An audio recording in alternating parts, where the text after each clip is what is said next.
Been a See you, minute, yeah. Ernesto. Good to see you. Yeah. Okay.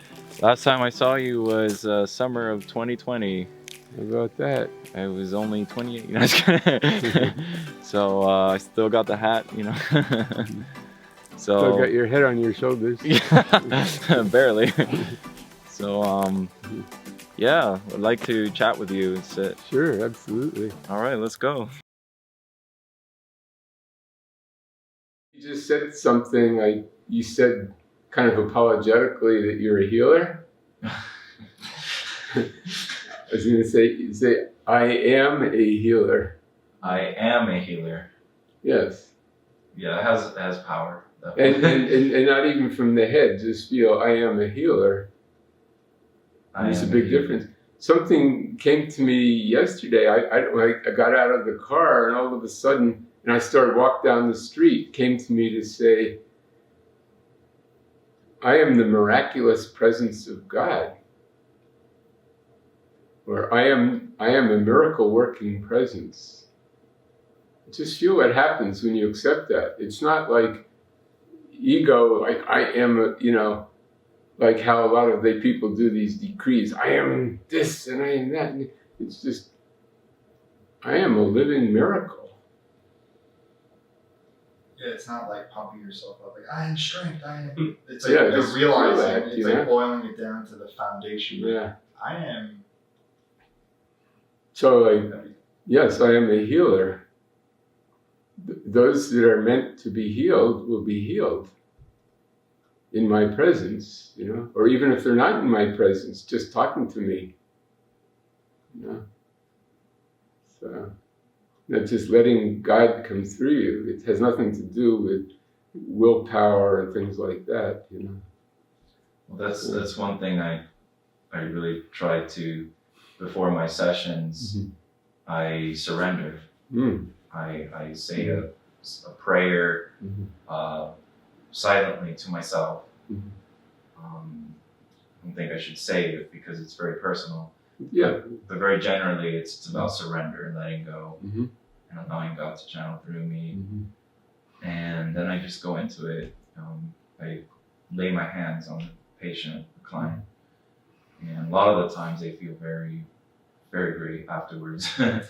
So just kind of like went with it and been doing it for some years. And I was curious to ask you earlier, actually, if you yourself have done hands-on healing. Yes, I have. I used to have a homeopathic practice in town, naturopathy, things like that. And then it came to me to get a bodywork table. And I would just have people lie down and I would say, I am the presence of God showing me what to do on this person. And a lot of times I would just sit at their feet and hold their feet and say, God, this is your child. Bring about whatever healing you want to happen for this person, you know? And they would have amazing experiences, you know? So you like weren't actually trained in, say, like a Reiki or no, I had healing a little training in some body work, you know, like a weekend workshop or whatever. But that's very interesting. Before this training took place out in the desert in New Mexico near Santa Fe, and the guy that gave the training was a student of a Tibetan Lama. And he said, before we start the training, I would like to give you all this mantra. And he gave the Vajraguru mantra, Om Ah Hum Vajraguru Padma Siddhi Hum. And that's a mantra that Padmasambhava said 1,200 years ago. He said that Tibet would be invaded and the Tibetan people would be scattered over like ants over the face of the earth. And he said, at that time, horses would run on wheels and iron birds will fly in the sky. And then he said the Tibetan people would be scattered over the face of the earth and the Dharma would come to the land of the red man, you know, the Native Americans. Guidance, you know. And so there's this whole temptation to go to somebody else. Now it's good to go to learn a method or a practice or something like that. But as far as what to do in your life day to day, that's something you have to really get yourself, So there are a lot of people channeling who maybe have had the experience of being psychic, Like everybody has that experience, and sometimes you say something and it turns out to be just the right thing, or the other person feels, how did you know I was thinking about that, or so on. So some people have more of a gift for that than other people, but it can come and go, And there's a big difference between when you sit down with a friend and say, I'm getting this feeling, may I share it with you? And that's kind of low key. You still acknowledge the other person's right of self-determination to follow through on it or not. But if you say, this is coming from this cosmic being and you have got to, so on, and you paid $300 for it and, so on, or whatever. Everybody likes it.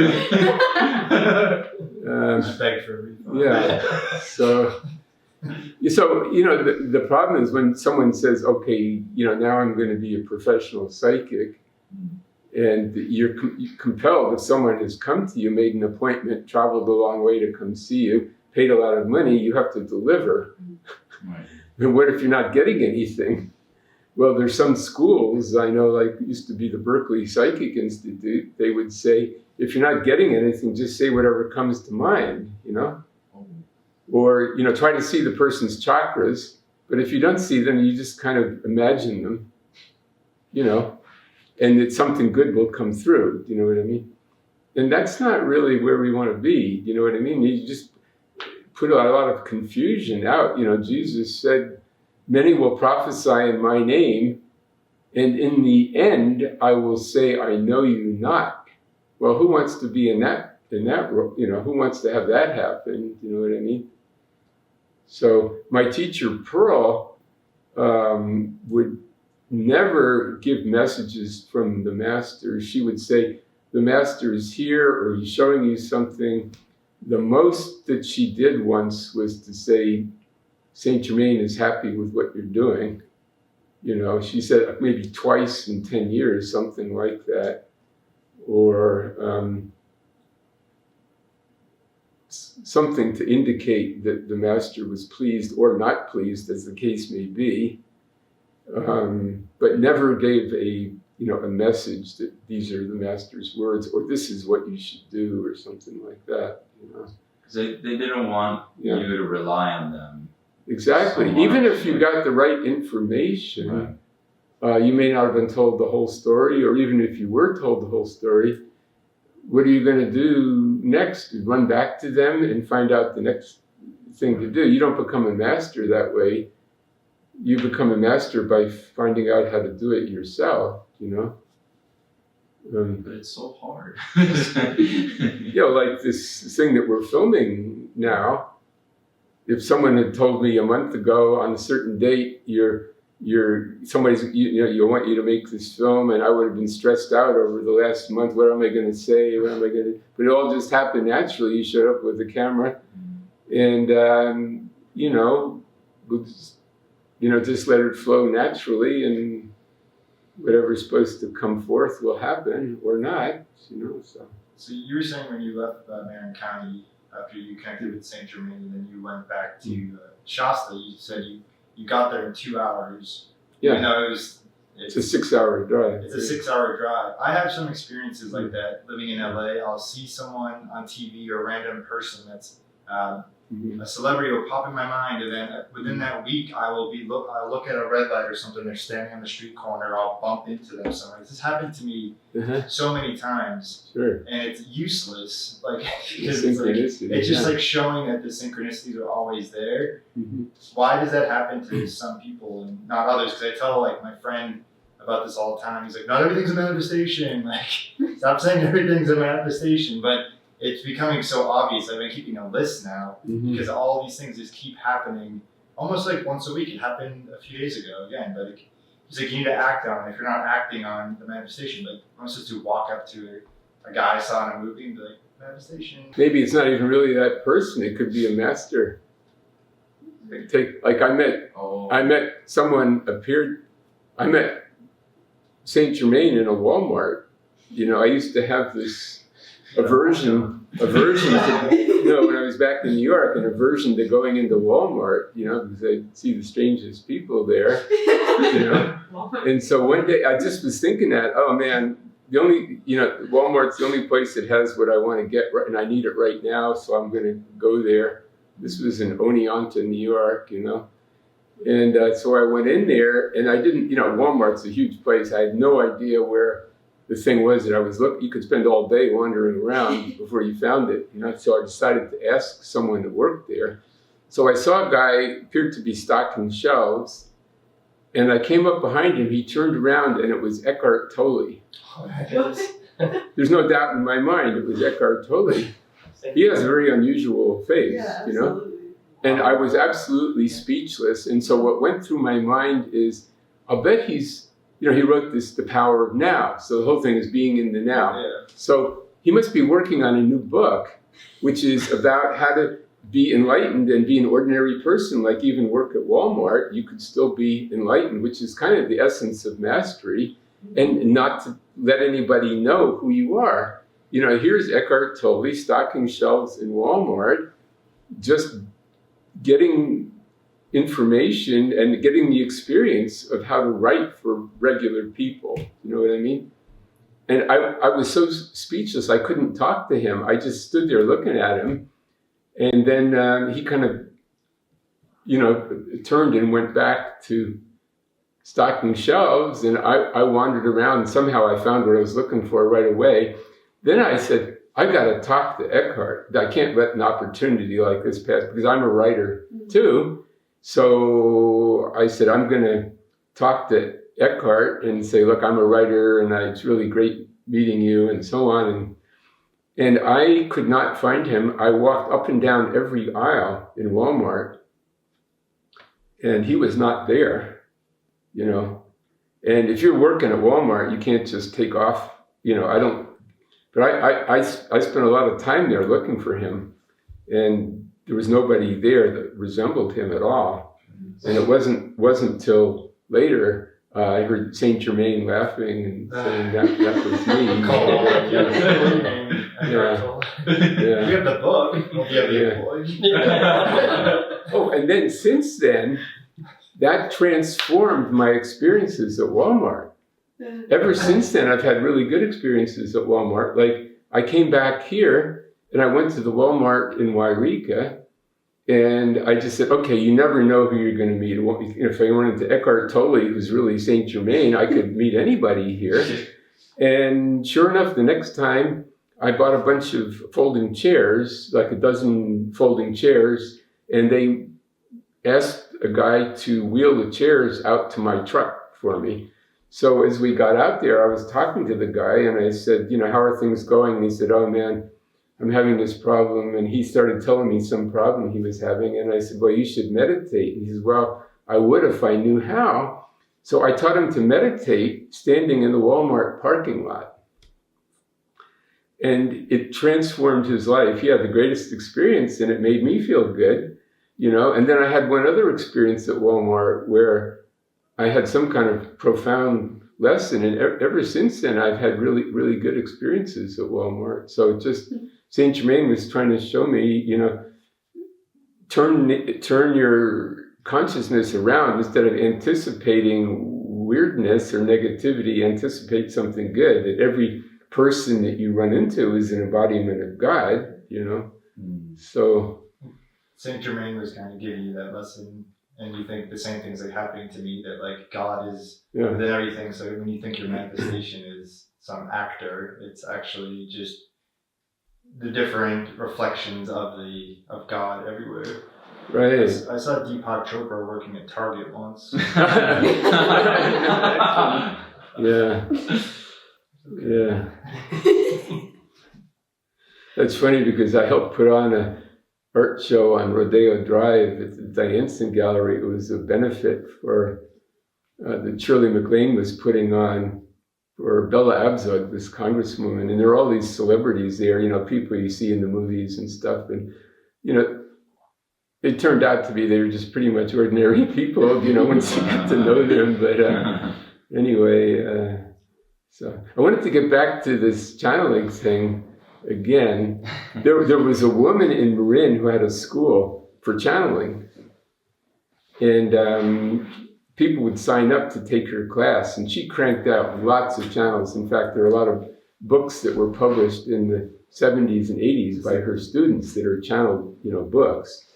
So I was staying, again, another cabin down by a stream, and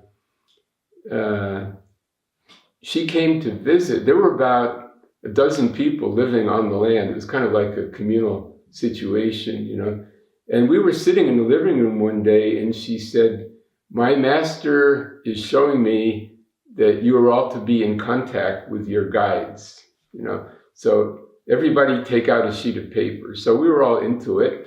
So we all got paper and pen and stuff like that. And she said, "Now ask who is your guide, So you would ask, naturally I just started studying with Pearl. So I Saint Germain seemed to be the obvious one. And then she said her master is confirming that we all got the right person, And then she said, "Now ask for a message." And everyone got the most beautiful message, and like, of course, Saint Germain was saying, "I'm so glad that we're connected, and, I'm very happy and know that I'm in your heart." It's something you could have copied out of one of the I Am books. It was a beautiful message, and everyone, read what they got. Everyone got a beautiful message. And then she said, "Now every day, I want you to say, preferably at the same time every day, sit down with your paper and pencil and ask your guide for a message, And so this woman left, and so, I don't know, for a few days I would do this every morning, and I'd get these nice messages, But something didn't feel right. Like, I didn't feel Saint Germain's energy, for one thing. And then something said, "You better go see Pearl," So I went to see Pearl, and I told her what I'd been doing. And see, in her room, I felt Saint Germain, and I felt the presence. But Pearl, again, she wouldn't tell me what to do or what not to do or channel a message or anything. And she said, "Well, while you were writing this, do you feel the presence of Saint Germain the way you feel him now?" And I said, "No." And she said, "Well, isn't that your answer?" So it's what Pearl called inspirational channeling.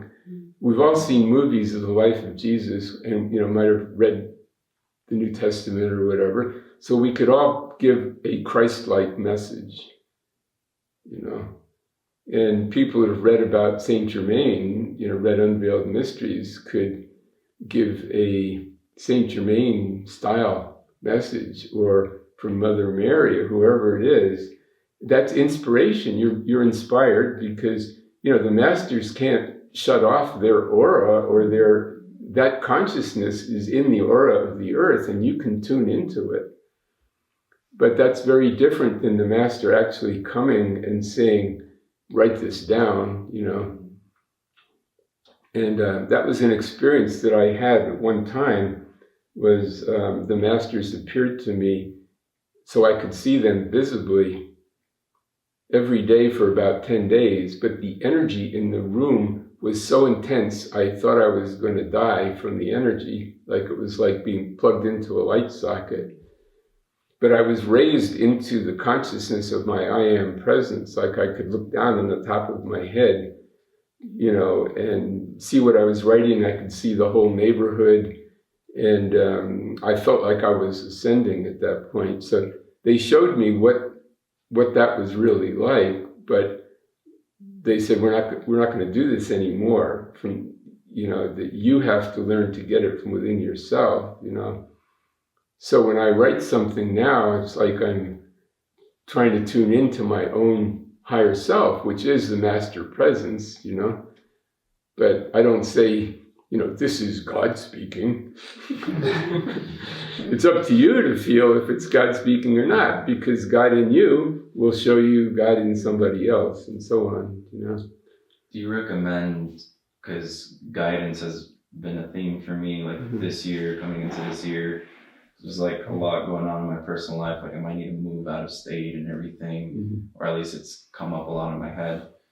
Do you recommend like going to Mount Shasta or going anywhere, even back at the lodge where I'm staying, and just asking for guidance, like a prayer for guidance or something like that? Of course, I do this every morning when I get up. I say, I am the great divine director of this day. So that invokes the directing consciousness, your God, your own personal God presence that knows what to do, you know. And that presence says, you know, look, you have free will. You know, if you want to do it your way, you can do it your way. But if you know, if it doesn't work out, you might want to try my way. Right. So I try to tune into that as much as possible. Yeah, because like I don't want to do things my way so much. Mm. I want to surrender as much as I can and ask God to really just take over for me. And doing that as a daily practice, you know, that kind of affirmation or prayer will help to. Yeah, but then the second part is really staying tuned into your heart, you know. You'll hear different voices in your head, you know, which may be the voice of your parents or your brother or sister or your neighbor or whatever, you know, or your own ego or something. It's all following the feeling. That's why the more you strengthen the connection with the inner presence, you know. I mean, when I was a kid, they called it the gut feeling, but it's not really the gut so much. Maybe in a survival situation, it's the gut, you know, like jump or you'll get run over by a truck or something. But more subtle is like the flame, the God flame from your higher self is anchored near the heart, you know. It's not the physical heart, it's more under the sternum. That's why if I say, you know, who are you? You don't go, who, me? Or who, me? Why do you say me? That you feel the sense of yourself is anchored right there. So you meditate on that and you become more me, you know, more the real self, you know. And there's so many temptations to give energy to something out there to get the guidance from. You know, like this tarot card, or I'm going to go to this website or whatever, but all the time it's right in there, you know. Yeah. And sometimes you don't get the ultimate, like I'll hear, I should go to the post office, you know. And as I get my car keys and put my shoes on, you know, it starts feeling better. And I get in the car and it's feeling really good. And I'm feeling I'm going to the post office. Maybe I'll run into an old friend there. But I get a block away and I get this sudden feeling, turn left. Now park over there. There's a parking space, park. I said, well, I'm not at the post office. I thought I was going to the post office. Well, I'll just get out. Well, I get out of my car and there's someone walking down the sidewalk that says, oh, Peter, I'm so glad to see you. I've been looking for you. I didn't know how to get hold of you. I have this problem. Would you help me with, you know? And I realized the guidance, the voice didn't say, go, there's a parking space waiting for you on the corner of, you know, A Street and whatever. It's just a feeling, go to the post office. But then I kept following the feeling, and after a while it was like, turn left here, and then there's a parking space, I'll park there. Yeah, so it's really, the more you meditate, you strengthen that connection with the light in you, and, you know, then it becomes really a strong guiding force in you. It's like I know these things, but I don't act upon them. It's like I totally agree with everything you say. I know it's true, but I like looking at numerology, you know, astrology, and. I mean, you can barely follow regular GPS. I call GPS. GPS stands for God Positioning System. Yes. I love that.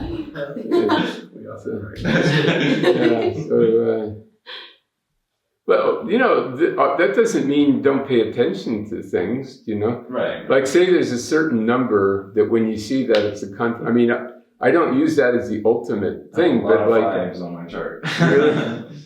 Like, I feel like, like a confirmation about something, and then I go out and get in the car and it's 11:33. You know, that's like, wow, that's, you know, that's not like the ultimate, but it is a little bit of a confirmation, you know, something. Or like a on fight. our way here, we had, what was it? It was 4:44 p.m., 44 miles I was going to say away. 444. I was going to say that. What does it mean when you see the numbers? Just a reminder that you're creating your own reality and there's everything is synchronicity. Yeah, it's a thumbs up from the source. Just that's it.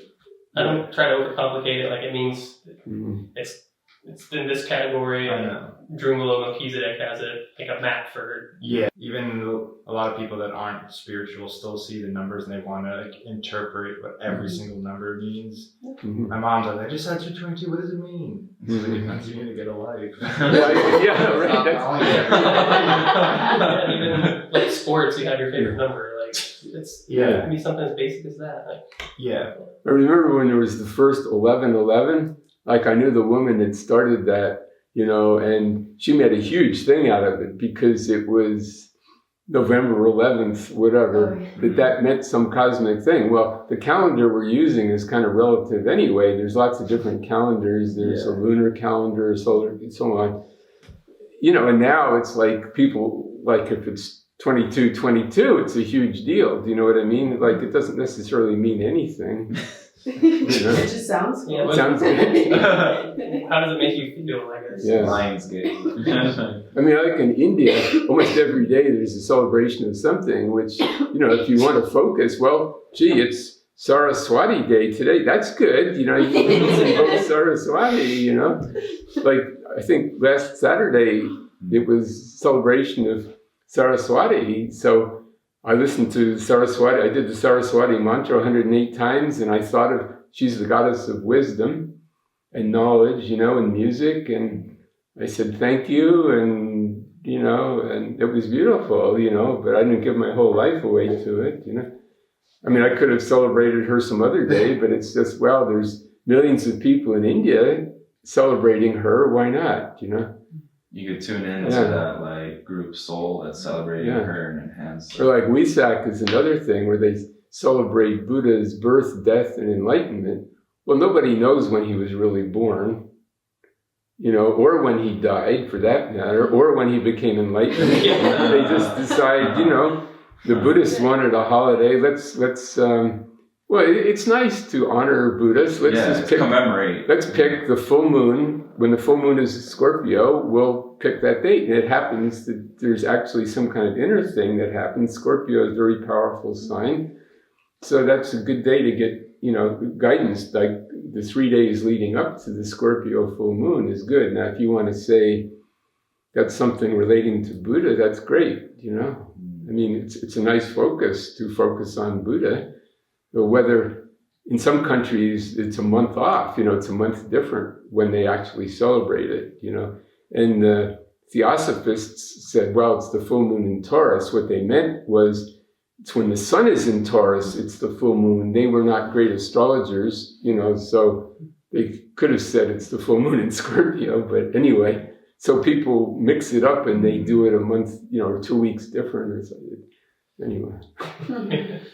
It's like a weather report. Astrology is like a weather report. It's good to know if there's a cold front coming in or there's 90% chance of rain, but don't let it determine your life. You know, you still can go ahead with what you want, you know. So. Like that. Yeah. Mm.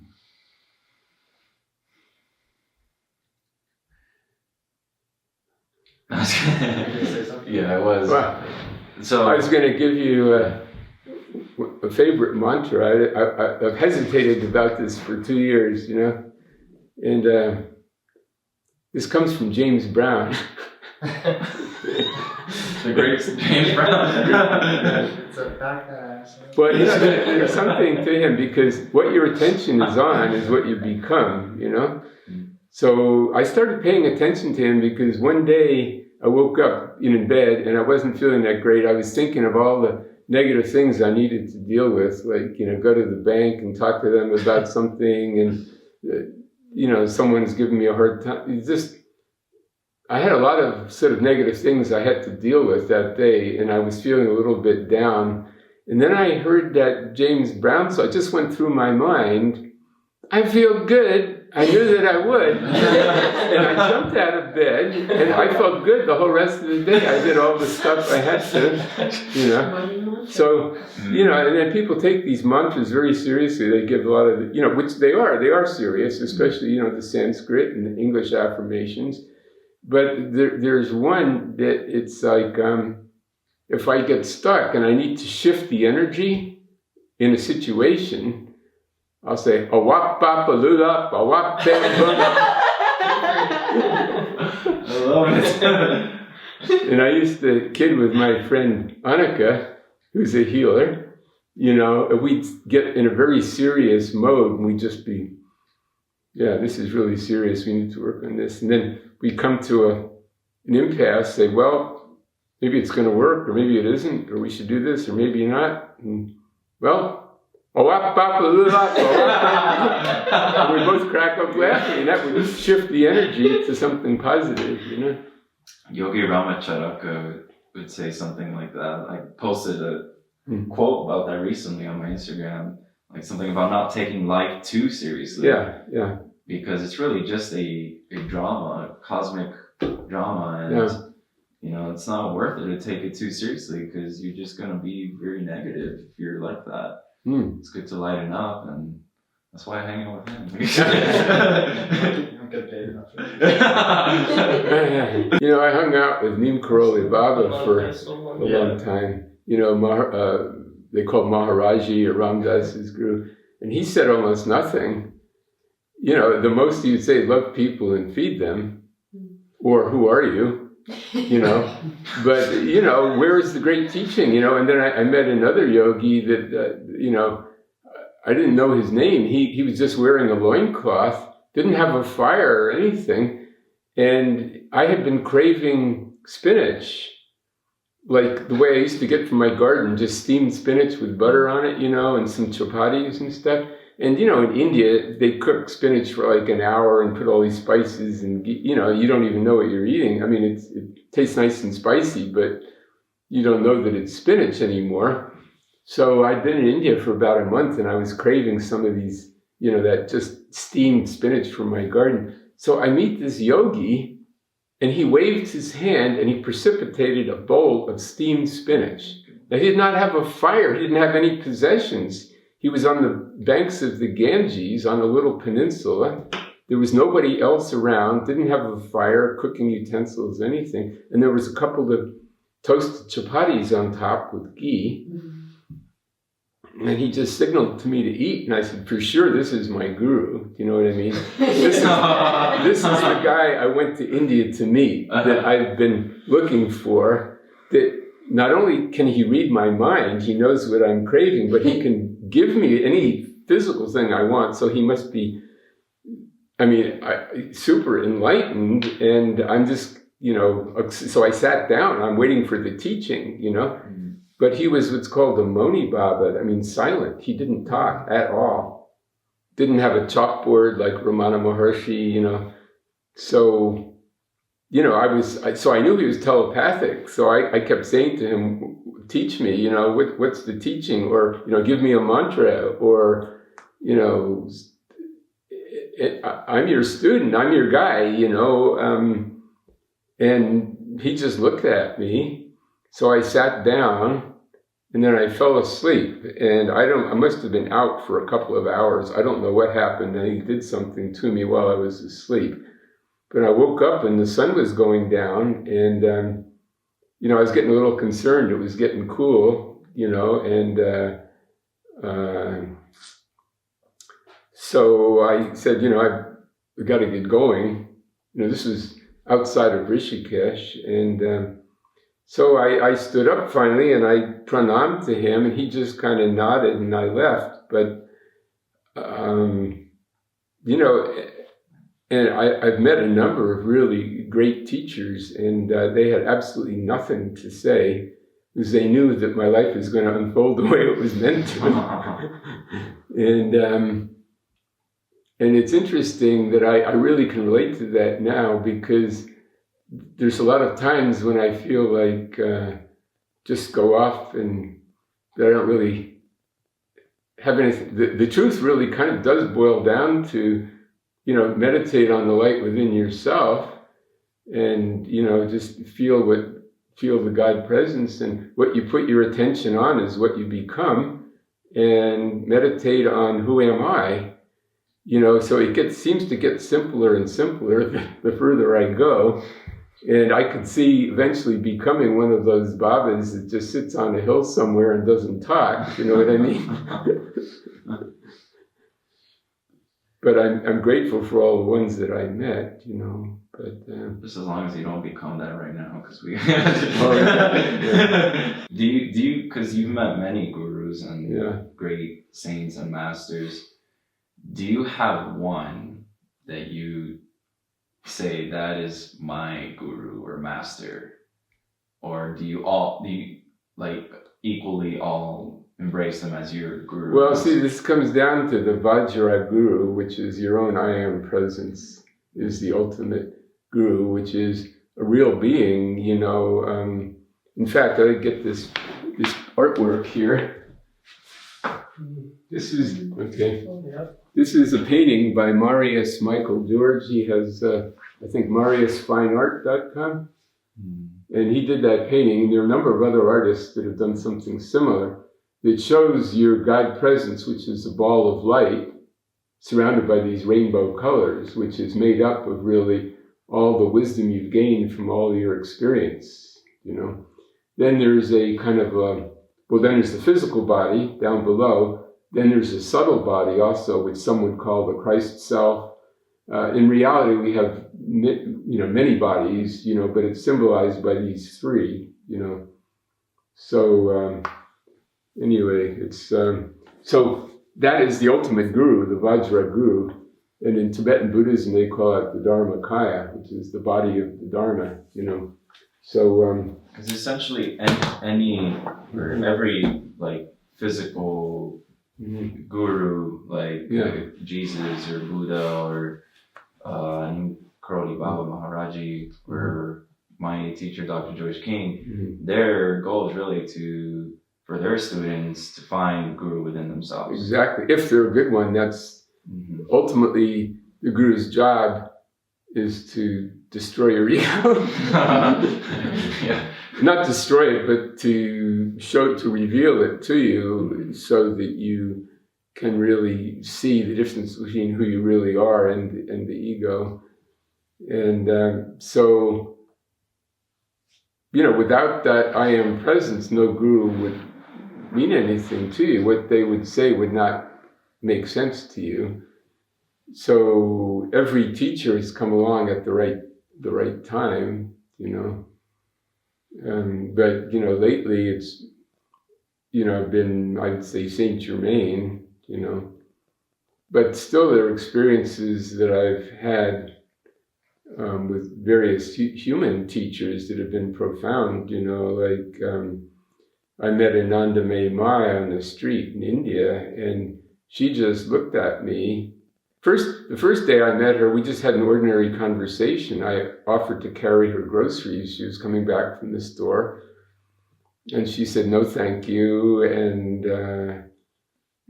she asked me what I was doing in India. We just had a normal talk. Then the next day I met her.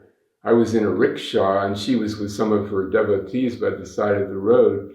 And she looked at me, and she saw God in me. And she did a pranam like this. And the experience was so powerful. There was this transmission, that's why I see that the greatest thing you can give another person is to see God in them, And that's what she did for me. And I went back and I meditated the next 3 days. I said, I want to see in myself what she was seeing, and that planted a seed in me, the seed of, meditate on who am I or what am I? And then when I met Pearl was my main teacher for many years, because there was no worship of her personality, or there was no money changed hands, and she didn't charge anything, and she was just very humble housewife, cooked dinner for her husband and so on. And she could do what Ananda Mai did, but she could teach you how to do it yourself, how to be in the God presence in the center of your chest and how to send that to someone else. Like, I am the living light. Come forth in you now. Feel the great central sun within the center of your being and say, I am a white fire being from the heart of the great central sun, radiating out to you and to all of humanity. And she, was my main teacher for many years. It sort of all came together with her. So, she was really the catalyst, that helped me to become what I am, I guess. And of course, she introduced me to these other masters too, but she's not in her body anymore. And, eventually our relationship dissolved through sort of a misunderstanding, which was also meant to be. Then eventually when we became friends again, it was more as friends rather than teacher-student kind of thing, But she was an amazing being.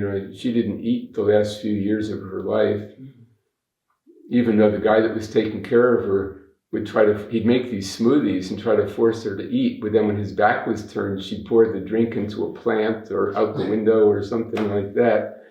But she really didn't eat the last couple of years. And she had, I remember this guy that was taking care of her and her husband, Jerry, were trying to start the car and the battery was dead.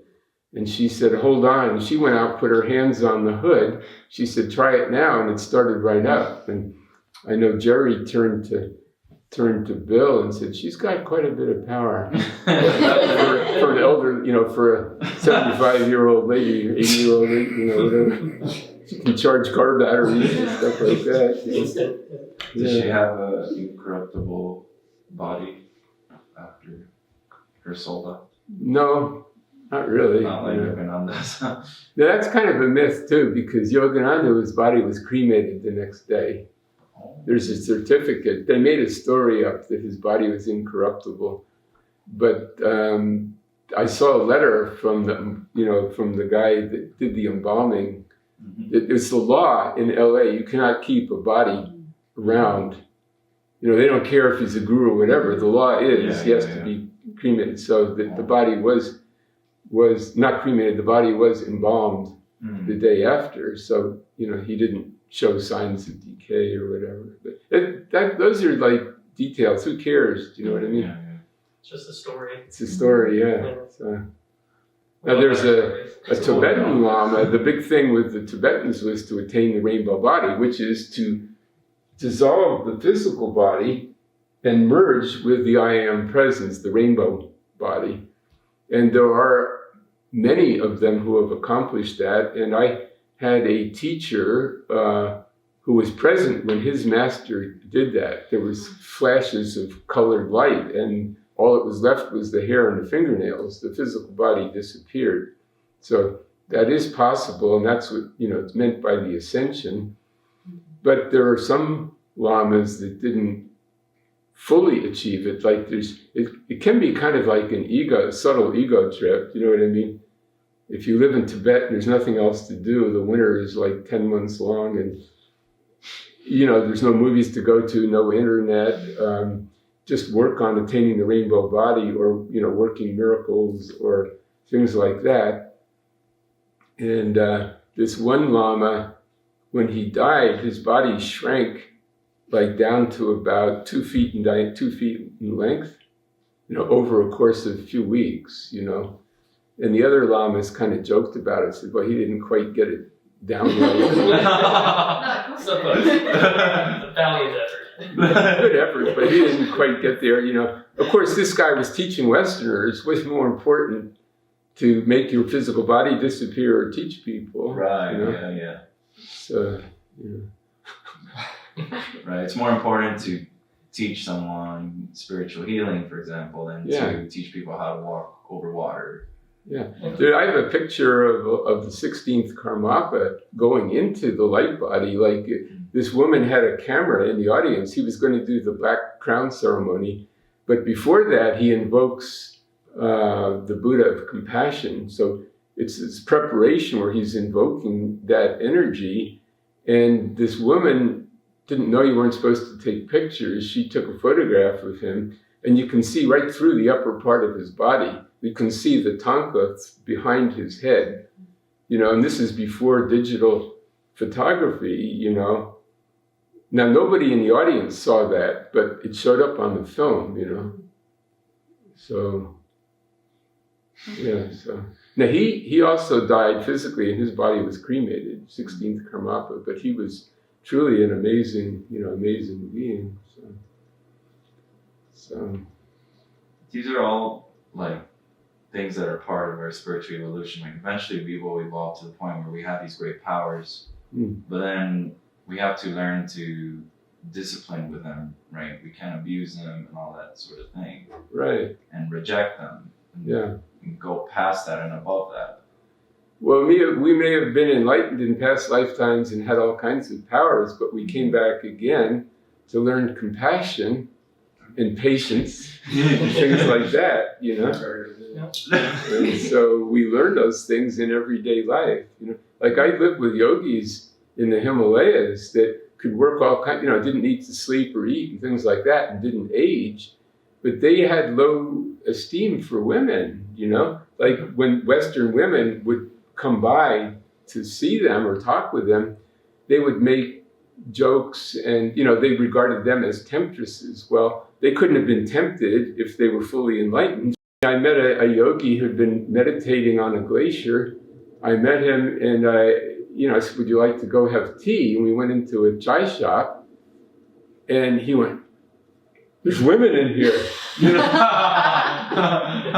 it kind of freaked him out. I said, well, how enlightened are you? And then I said, would you like a laddu? That's one of these Indian sweets. It's these round balls that are mostly butter and sugar and ground up nuts and stuff and have spices. They're really good. And he had one and he said, could I have another? And then he said, and another, and can I take a few with me? And I said, and then he said, I have to get out of here. I have to go back on the glacier. So I'm sure that guy, will re-embody maybe to be a mother and have children, or they're missing almost the earth element of being here. Actually participating. To be a human being, Might as well take the curriculum. Right. Over here. And something I've been learning is working more on developing the goddess part of myself, is I see that some of these, I see a lot of the world religions, the heavy duty spiritual paths are very patriarchal.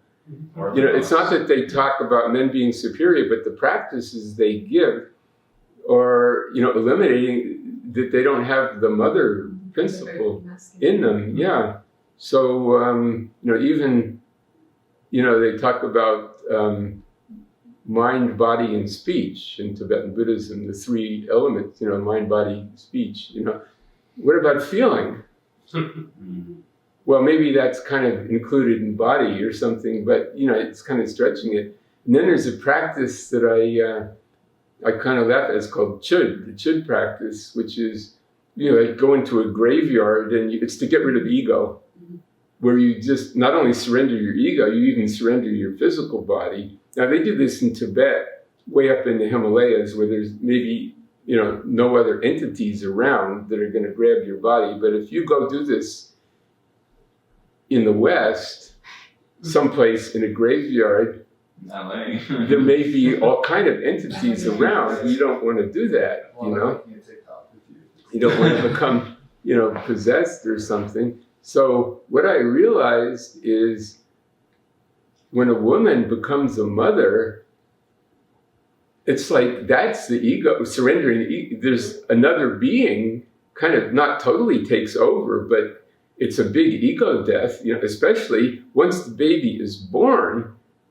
I've, raised a child, and you just forget about saying, I'm going to do this today or I'm going to do that, because your life is determined by that baby, and that's a major, major ego death, So being a parent you get some of those lessons that a lama can only get by doing some, austerities, go into a cave or go to a graveyard and do this kind of thing. Something in the blood, the mother is always in contact with her children, no matter where they are. There's like little transmitters in the blood. So the mother senses that. So you can't get away from that. That's a kind of attachment that's very positive. And the child always feels that love coming from the mother, at least hopefully. Well, yeah. So, so we have to look at some of these things and not just say, well, it's because the Tibetan Lama is teaching us that this is the absolute truth, for all time, that there may be something that can be added to that, that when you love somebody, you want the best for them and you feel a sense of responsibility for them and you care about them, and there is a kind of attachment, Do you believe in soulmates? Sure, soulmates. I distinguish between soulmates and twin rays, Twin rays or twin flame. Twin flame. A soulmate would be someone you've been with in many lifetimes or a past lifetime, where you feel a bond, like you meet them and there's a recognition, where you feel you've been together many lifetimes and there's like almost immediate recognition of who the other person is, that you feel this connection with them. Now, a twin ray would be the other part of yourself. It's very much like the left and the right hand, Positive, So, yeah, it's what if my left hand had never met my right hand, like it was, I grew up with it back here or something, and then one day, there's another hand, and wow, we really work well together, like that, But the fingers don't realize that there's an arm, and the arm is connected to the torso, and there's actually a being there, and that we're really all just part of this one being, So twin ray would be like, say, imagine that the outer part would be, say, like the male part, and the heart of the light would be the feminine part, and the feminine can project out, there's like this feeling of the feminine of wanting to be protected and to be, the feminine is actually the heart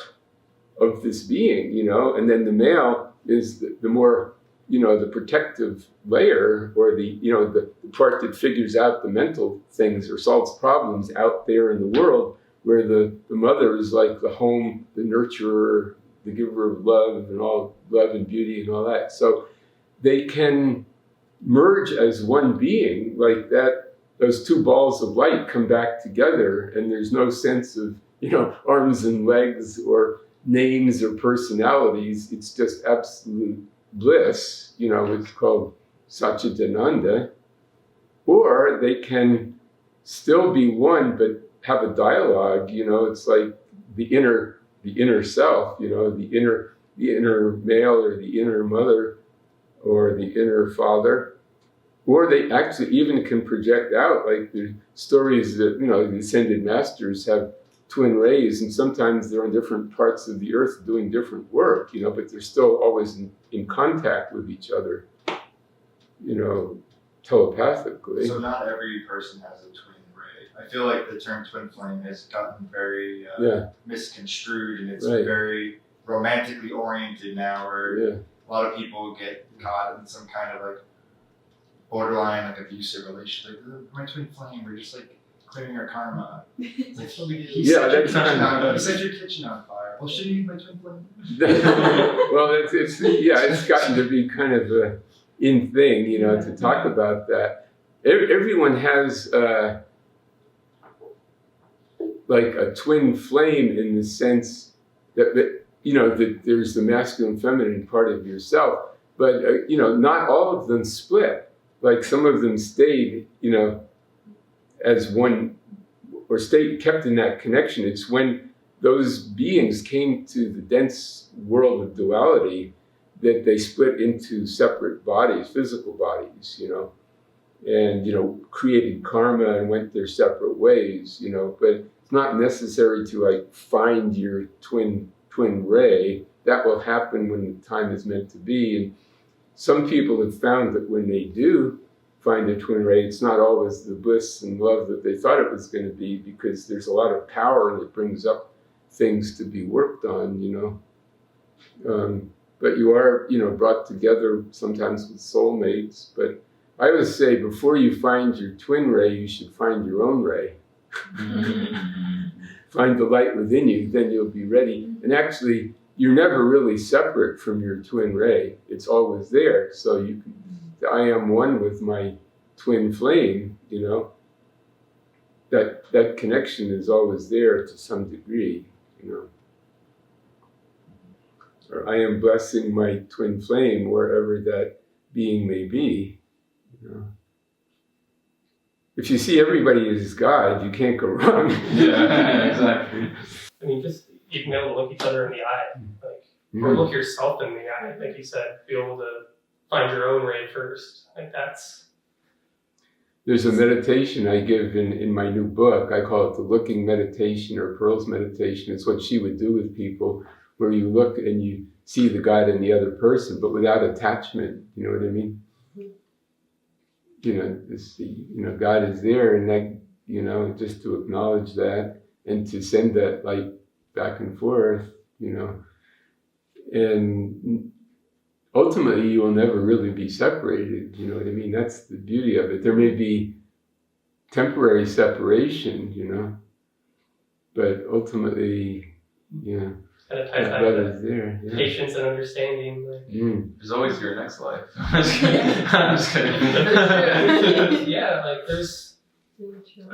Yeah, it's just kind of funny, that little bit of resistance is.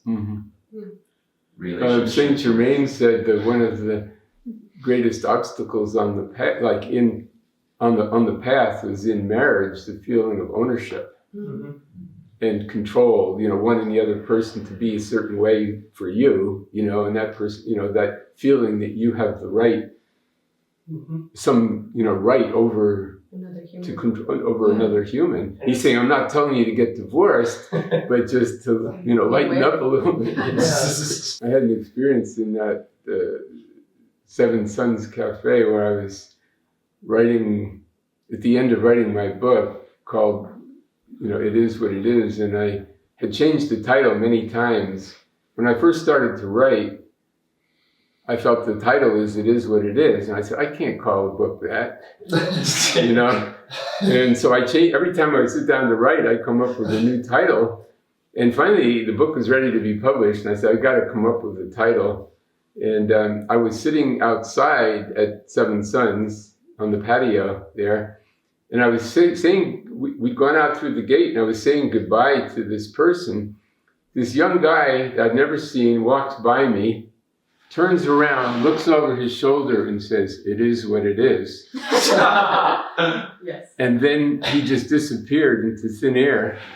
That was Saint Germain. There you go. So anyway, It is what it is. No pun intended. It happens. Yeah, it happens. Yeah, but it's a beautiful. Relationship is a great spiritual tool if you learn how to use it for that, and give each other your freedom.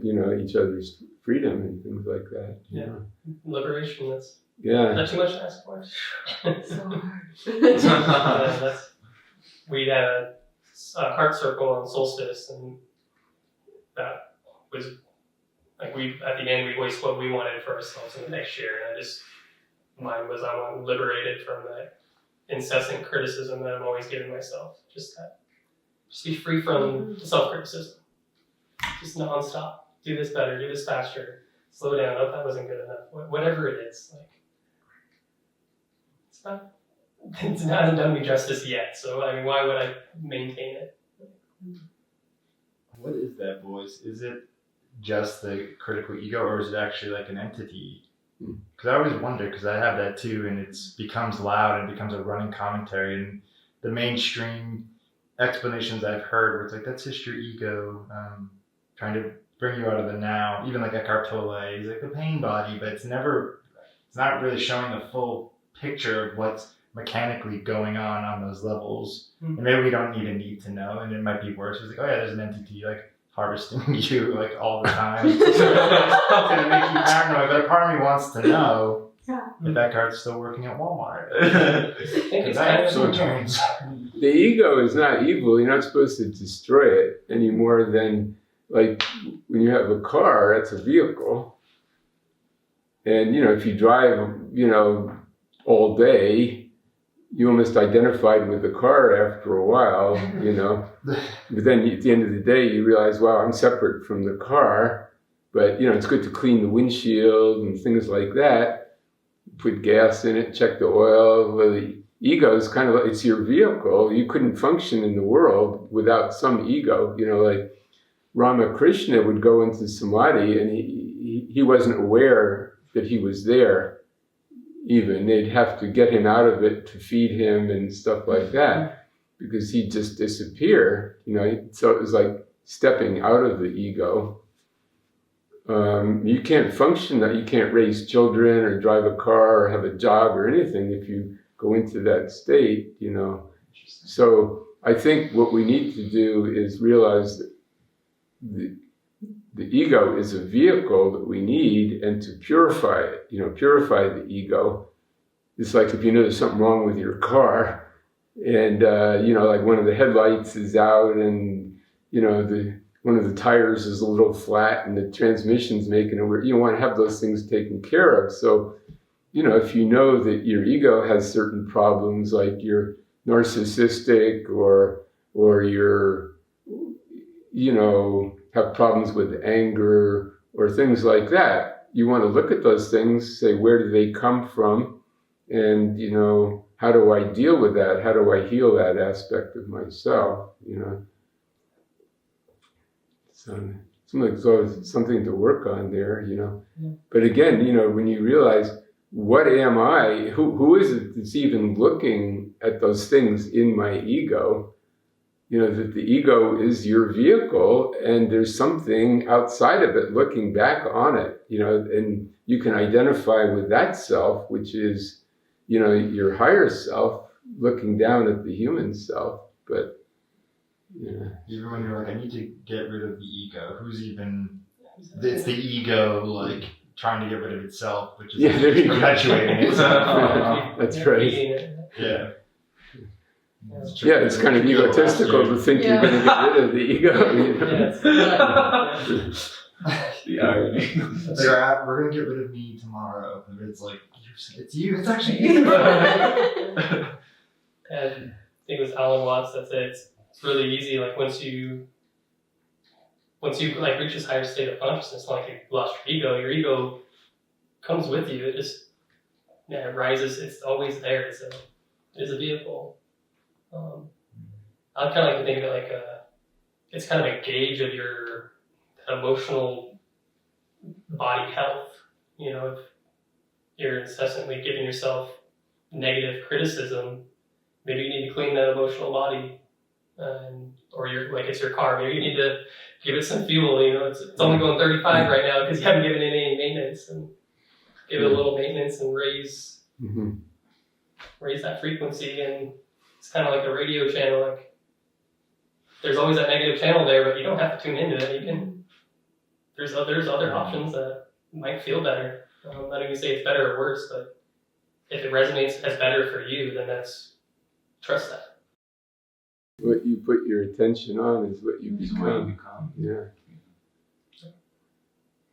So you were saying that a lot of times in dreams you would get these interactions that would then play out in your waking reality. Do you think as humans go through this awakening more and more, that's the dream space is where we're going to have this significant growth, and almost in a way the dream and the physical waking reality will be blending more and more? Because I always find, like, we all go to bed and dream every single night, and it's almost like the biggest clue that there's so much more out there than we realize. But dreams and mainstream science are kind of like cheapened. It's like, no, it's just your brain processing what you went through the day. But can be one aspect of it, or you can also have profound experiences and connections to other dimensions and things in your dreams. So do you think that's...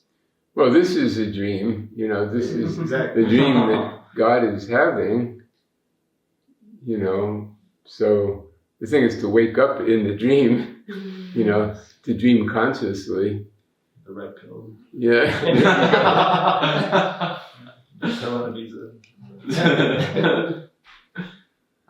Well, anyway, this has been fun. We should probably wind it up here. Wrap it up. We could go on. Yeah. Thank you for your time. Yeah, it's a pleasure. Yeah. It's been amazing. Thank you. Yeah. Thank you.